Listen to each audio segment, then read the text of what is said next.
Okay, now I'll share my screen. So thank you everyone to coming to our session on building a data-informed organization academy that we'll be running starting this summer. Our first module will begin in July. We'll talk a little bit about more when those modules will be running a little bit later into this. But to start and try and get a little more conversation going back and forth. Wanted to just see if I could hear from our few of the participants in the room what you might hope to get out of both today's information session and an academy that's focused around building a better data-informed organization.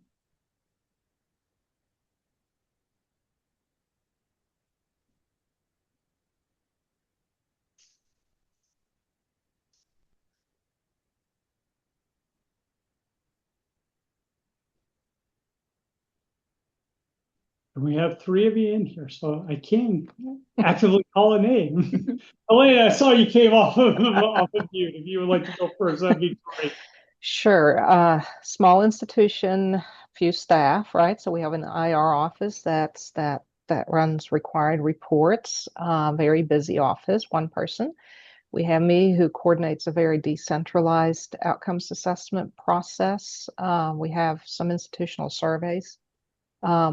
But I think what I'm trying or hoping to learn is how can we, with this limited staff, do a better job of sharing data out and then we share it, but helping areas use the data and help focus those, maybe that use. Fantastic, thank you. Carlin or Allison, or one of you would like to share what you hope to get? Please, Allison, so. Yeah, so like Helena, also one person IR shop here, so kind of also strapped for resources. We're actually implementing a new campus-wide reporting tool this summer, and we're hoping that we can use this as a way to kind of kickstart all of our data governance efforts that we've been talking about for the last 12 years that I've been here. So I just want to see whether this might be able to help support and put some structure around something that I'm hoping will be taking place on campus anyway, and maybe give us some accountability, which I think would be helpful, because otherwise I feel this is a conversation that it just always gets put to the back burner. There's always something else that's more pressing, but this might force us to stay on track and actually do the work. Fantastic, thank you for sharing. Carlin or April, anything you would like to share on what you would hope to get out of either today's info session or even more importantly, doing the Data Informed Organization Academy? Um, I mean, my institution has tons and tons of data. We have like 2,100 reports. We have Power BI visualizations. We have so much stuff out there. So what I'm hoping to get is some direction on how to get people to understand it, interpret it, and use it. Because I feel like a lot of folks look at reports and they just don't even know what to make of it or how to make a decision with it. And also, what I hope to get out of today is just to find out a little bit more of what exactly this is, because we are going to be shifting our ERP and our reporting system like over the next 2 years. So I don't know, like if this is very tool dependent, I don't know if this is something we should postpone until we have our new system in place, or because I don't want to have to train everybody and then retrain them again in a year. So it depends on whether it's really about like theoretical data understanding and interpretation, or if it's about how to run a report and get information. Okay, great. Thank you for sharing. I'm gonna kind of respond to everybody once I hear from everybody. So, because there is a kind of a common theme across that I could speak to right now. But April, please. Sorry I joined late, but from everybody else that has already spoken, right around those lines, I want to know how to communicate this data. We do have a lot of data. It sits in silos, most often in my office, and how to get it out widely to people at the point where they actually need it. And then also with this specific session, just wondering who to bring to the Data Institute once it gets kicked off. So definitely, I think like part of IEIR, but then I want faculty, staff, like other people who can carry the word further too. Fantastic. I believe that the info session here will actually answer all of that for all of you. We are going to talk about who should be involved. Carlin, towards your point, it is not tool dependent. Well, what we're going to talk about, and Lee is going to get into this much more, is kind of what we see as the building blocks for building a data-informed organization within an institution, and some of the types of areas where you can do project work to help push that. And two of the biggest things that come through for us for most institutions are data governance, that they're needing to get either reconstitute their data governance structures or get started with it, and data literacy. And the other thing that winds up coming through, but no one calls it that, although we talk about it, is a communication plan around your data literacy and data governance efforts. Because Carlin, there are a lot of places that are like you where there is a whole lot of data out there, and people don't know where to go, what they should be accessing, and if they're looking at the right thing, and how they should access it. And so we talk about how you build a data literacy program, and more broadly communicate that out to campus, so it is, users that maybe access it twice a year, but they're seeing what they need to see when they need to see it to be able to use it appropriately for you. So I will dive into the slides with that as our lead in. At this point, because you are all part of our transformation institutions, I think you're pretty familiar with who the Gardner Institute is. But in case anyone sees this recording that is not, we are a 26-year-old nonprofit that is, our home office is based in Brevard, North Carolina. And what we do is partner directly with institutions and philanthropic organizations and individual faculty and staff members to help them improve student success on their campus. Our goal in all of that is to help institutions support their students so that every student has the chance to earn a high quality credential, and use that to help them lead a more fulfilling life. So that's ultimately where our focus and our efforts are. And you will see in this academy, while it is talking about the core infrastructure of a data-informed organization, our focus around that is around student success. That's not to say that these building blocks don't hold true across everywhere, but we're always going to turn it back around in a lens to look at it in terms of student success. The primary facilitators for the academy are Lahia and I. So we'll be the ones talking today. Jill will often come to help us facilitate some of the breakout group work, because the way this works, I'm jumping ahead of myself a little bit, but we do modules for the first about 3 months of those building blocks. And then the rest of the 9 months is you are going to pick a project, and we're going to meet monthly, and we're going to work on your progress towards that. And there's a lot of time to be able to get your teams together, at least during our monthly meeting, if you're having trouble scheduling them otherwise, to push the work forward with it, and have resources to help you move forward with it. So it gets at a little bit of that accountability that you talked about, Allison, in terms of trying to move the project forward. So why did we do this? Couple of big reasons for this.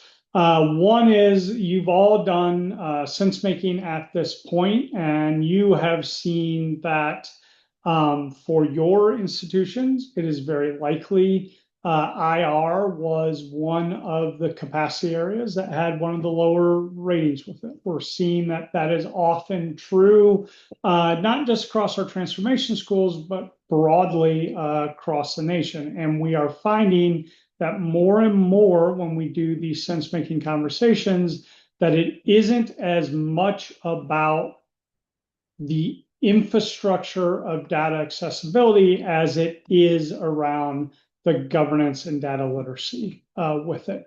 A lot of institutions are sitting where, as Carlin really expressed it, there is a lot of data out there. There are a lot of tools and resources for their end users, but their end users don't fully know how to use it successfully.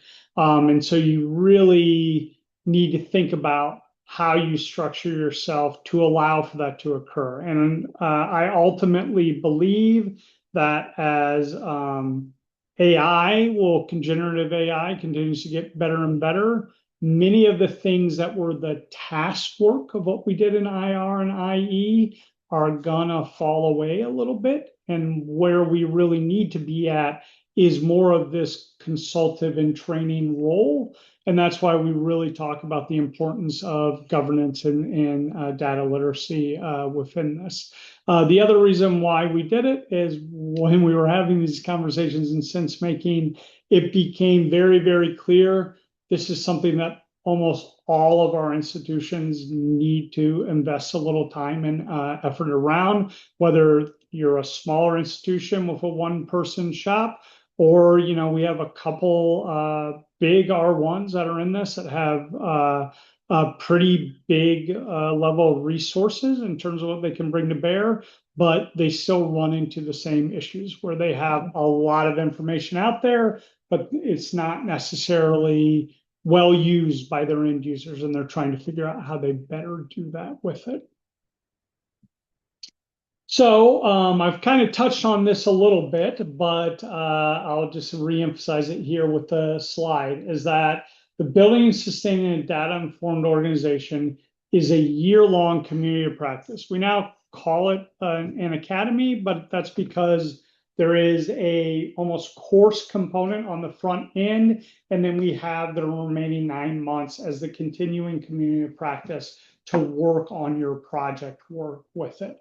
And so those first 3 months, the academy part, is where we talk about the necessary stages to build and sustain the data-informed institutional culture.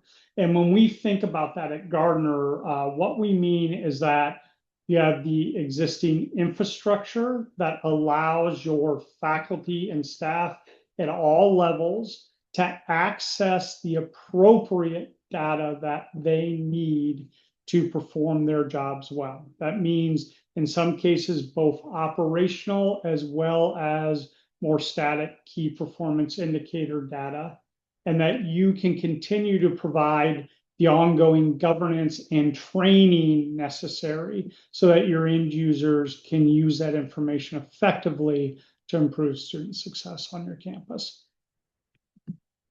I'm actually going to turn it over to Lahia, and she is going to talk a little bit about the teams that we think should go through this. So this is all a team-based activity where you'll have 5 to 10 people ideally that are going to come with you, and Lahia is going to talk a little bit about the makeup of that, and then a little more of the structure of the modules within it. So I will turn it over to Dr. Perez now.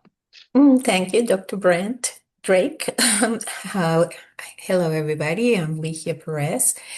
And I also wanted to add to the why that Brent was referring to, because there's so much data, as Carolyn was saying, and we want to make sure that you focus into what is really relevant for this particular academy that had to do with student success. And that starts with how, if the institution has defined student success. So you can relate the data to that particular aspect of it, because there's HR, finance, all sorts of data in the institution, and a lot of it. So what we hope that you will experience and at the end of the process is to gain insight into how your institution can build a sustainable model for that informed decision making around student success as you're initially going to be defining it or aligning it to your institution or your strategic plan, whatever that might be within your institution. And also you'll be engaging into assessing what's the current state of the data and infrastructure about student success data. And you're gonna, within that, then identify any gaps or areas that need more, let's say, most areas like in student fairs, they have a lot of student success data, how the institution or the students engage and support the students. But usually these are not necessarily part of the main systems that we might have. So that's part of like maybe there's a need to bring and bridge all those different data sources and to form the next steps for advancing student success data literacy. As we were saying, that there's a lot of data, there are a lot of systems, but people, first of all, may not know how to locate it, may not know that it exists, even if they have access to it, they might not know how to interpret it, how they can make it useful for how they can impact student success or the students that they deal with if they are face to face, like faculty with the data. And with this, then hopefully there will be data for decision making. So it's not just only about having, looking at dashboards in the institution, but how whoever has access to that particular dashboard can use that to really make an impact regarding student success. The question about who can participate or who should participate, we recommend that we want a team between 5 to 10 members from different units of the university, and definitely one if there is a director of AR or IE or data governance, that person you would definitely want to have it in your team.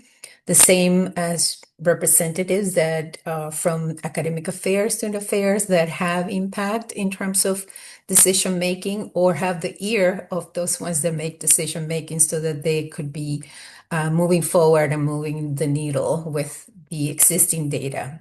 Also IT leadership, because they would know pretty much about the infrastructure of your IT systems on campus and can accelerate that process of, what's the current status of your infrastructure in terms of IT.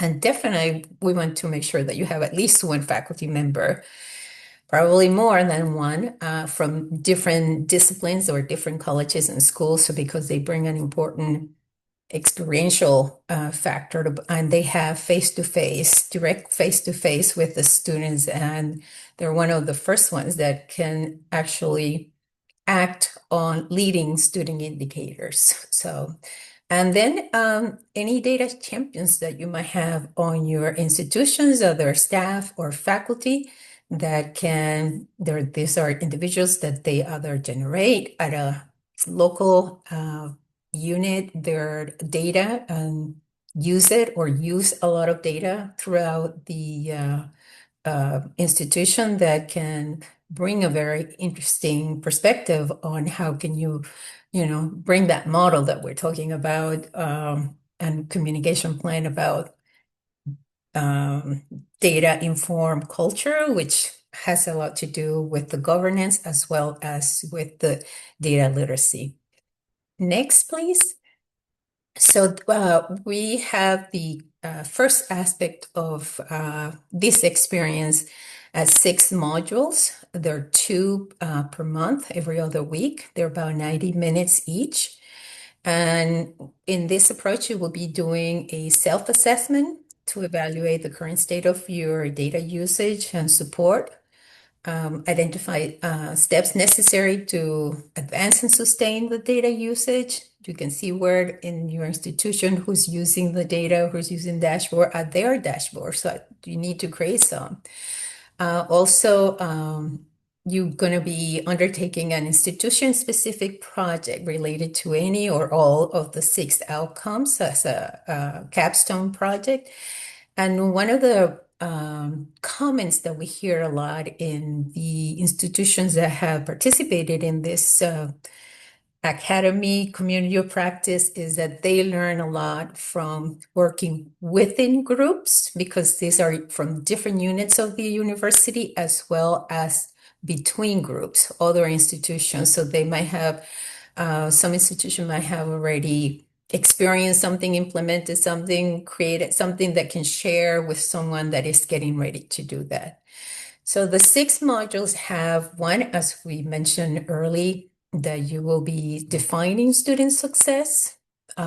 We found institutions that do not have a definition of student success. So one of the first tasks was to, as a team, create a defined student success, and then bring it over to the different components of the institutions that maybe this will be something that they implement.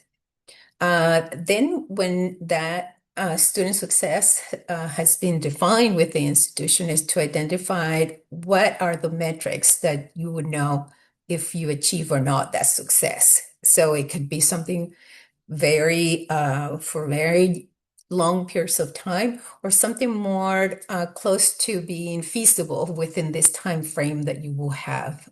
Probably that you might want to choose a aspect of your bigger plan. Then you're going to be mapping the data systems, those ones that are related to student success. As I mentioned, there are many different systems in your organization, but you want to focus on to what is student success. And most likely you want to choose on leading indicators for student success, not retention, no graduation rates, because you really cannot do anything about it once you get that data.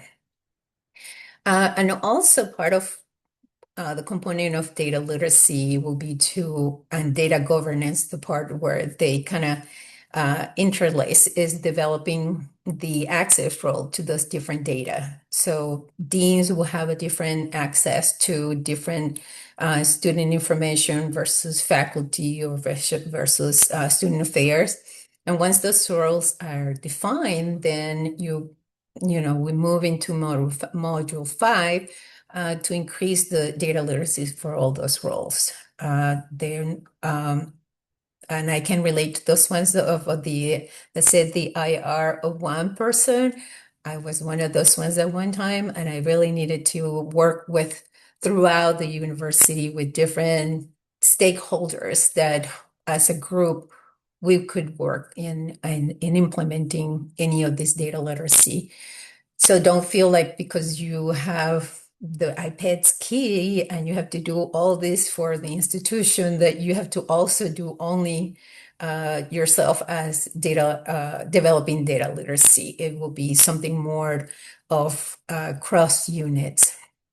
And the last module is to engage all the stakeholders. This is the part where you develop a communication plan or a campaign with the institution to let everybody know how the university is moving forward into being a more data literate or using data for decision making. And I believe the next one is my colleague, Katie. Thank you. I'll pass it to Katie. Oh, no, sorry. This is me.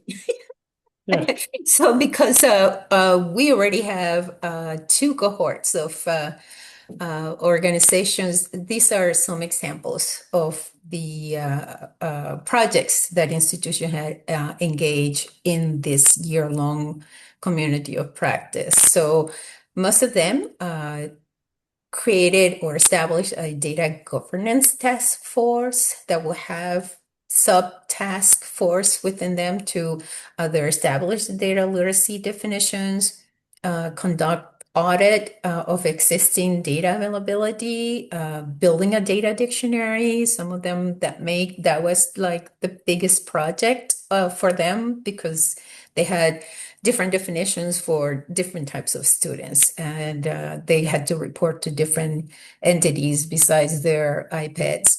Also, some other institutions created a survey for determining the users' data literacy, usage, and needs. One created launched a data roadshow tailored specifically to stakeholders such as the deans and advisors and faculty, and then went to their meetings, presented and showed the different dashboards that they had developed specifically for those roles. And last but not the only, these are just highlights, build a unified academic advising dashboard. So some institution may already have a dashboard, but after communicating with advising, they realized that they needed to make it a little different or add more information. So these are some of the projects that you can engage, and we recommend that you can select a project that is feasible, that you can actually develop the plan and implement it at the end of that particular year. So now is my colleague Katie. So I'm sorry about that. I jumped this slide. Next, Brent. Yep. So Oh, there you go. to the details. All right. I apologize. I couldn't unmute myself, but we've got it now. So how do you get involved? You've taken the first step by being at this meeting. We would like you to ensure that your relationship manager knows that you are going ahead and you want to proceed with this community of practice or academy. And once you have done that, they will fill out the registration form and send you an enrollment form where you will enroll your team members. And a couple other things we just wanted to make sure you had, so they're here on this slide together, the synchronous meeting dates and the last date to, or the date to start is July 16th. So if you have any questions about registration, reach out to your relationship manager, or I'm always happy to answer any questions, and you can reach me at info@gardnerinstitute.org. And I will pass it back to Brent to handle any questions. So I'll stop sharing the slides now, but we just want to see what questions you might have based upon what we talked of the structure of the program and how we move through it. I have a question. Please. So it seems obvious, but I want to ask, does this assume then that internally at the institution we have a project leader, that we assign somebody up front ahead of time, or does that kind of grow out of this? One person will need to be your primary contact for the institution. It might be so those first 6 modules, you're working through a project planning guide as you go to help decide what is it we want to make the focus of our project. And once you pick that as a group at your institution, it might be the person who you designate as your primary contact doesn't wind up being the lead because of where you decide you want to focus. So you'll have to think about that some, but generally it has been the director of IR or IE that has been the primary contact, and more often than not, they kind of continue to herd the cats as we go through the project component of it, but that is not always the case.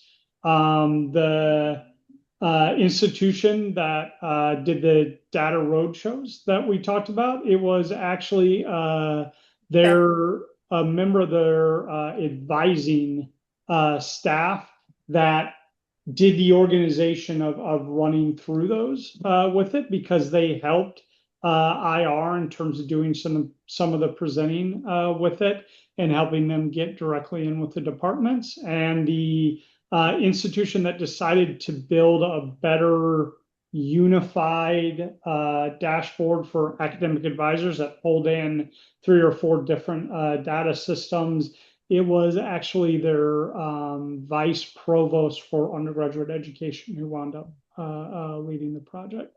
So because he had a better view into here's what our needs were in the space.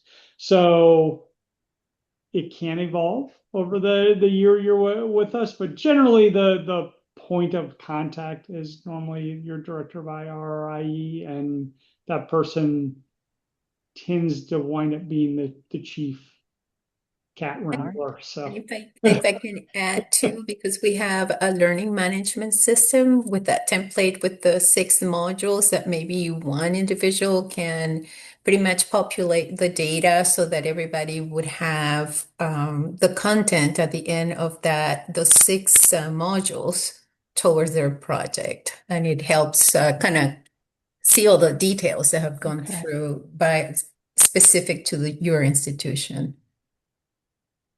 Thank you. Thank you for the question. Yes.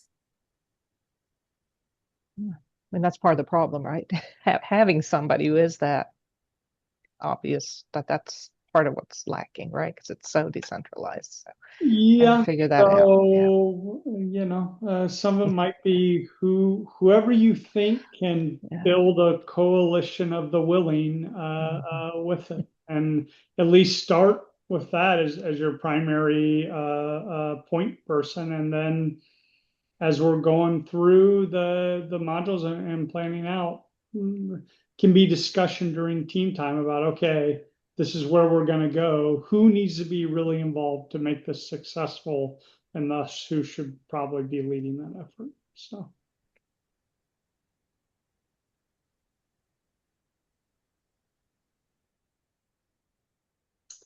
Other questions that folks might have? I was kind of curious, Carlene, did we kind of respond to your question about if this was going to be necessarily a particular software or an application to address this issue? Or Well, no, I didn't think it was going to be software application. I was wondering, I mean, if our biggest thing is teaching people how to access and interpret data, I'm talking about our tools, like the ones we Right. already have to run those reports. If we're not going to be using those in a year from now, then I don't want to expend an enormous amount of time with teaching everyone how to get to the data in the current platforms we have, because those platforms won't exist in a year.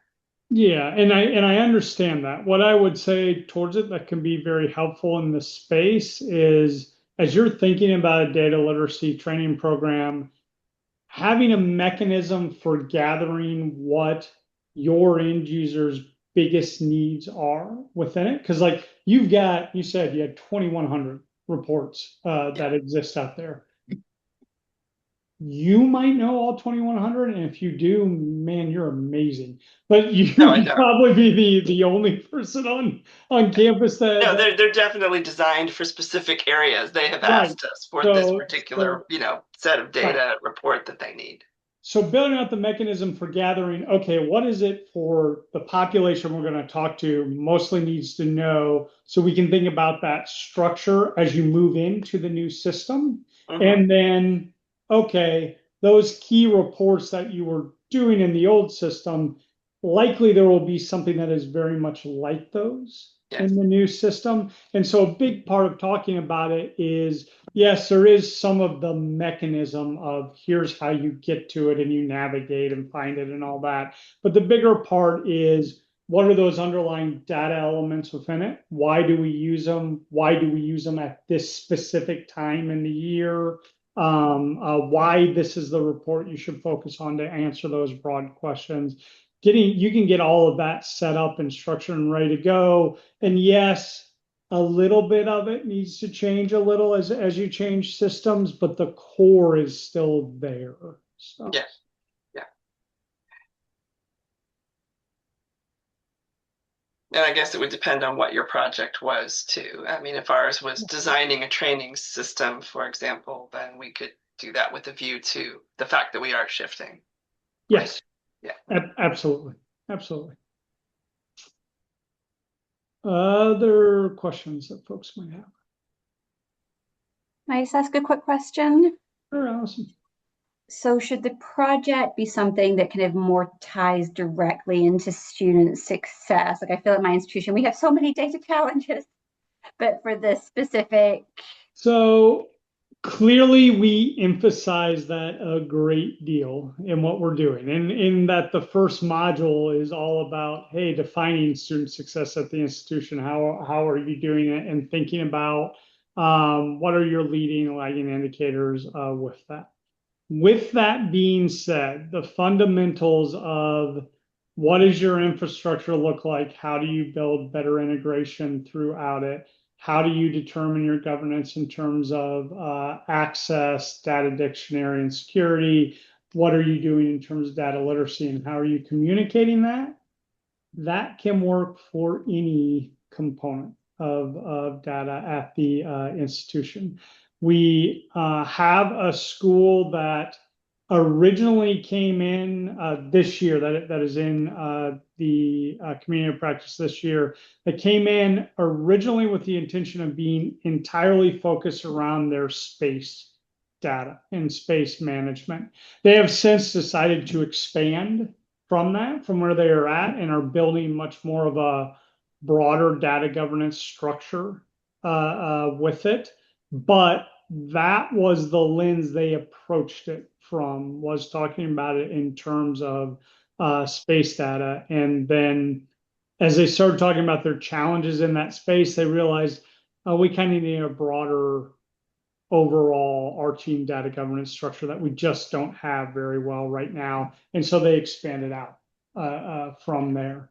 But while we're always, because everything we do at Gardner, we're going to emphasize student success. But while we will emphasize that within the academy, it absolutely, you can do projects on other components related to these kinds of core functions within having a data informed institution. and I'm assuming you offer like a lot of like best practices and resources regarding like how to approach data governance and what are like frameworks we could try to use, those kind of things. Yes.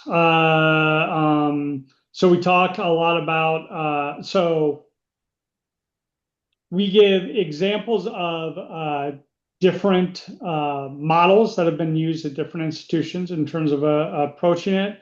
We give examples on how you can build out role-based both governance and literacy training within it. We also give examples of here are what some institutions have done in terms of trying to do more data literacy and communication around it. So yes, there is a lot of that in there, and we try and get at least one or a couple of guest speakers who will come in during the 9-month community implementing part of it, that will also talk about for their specific institution some key element, like this most recent year, Sarah Bauer from Purdue University came and talked about their data governance efforts with it.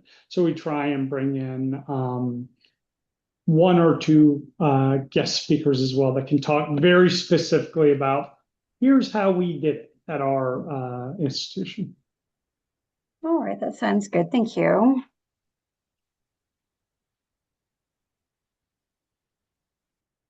Any other questions?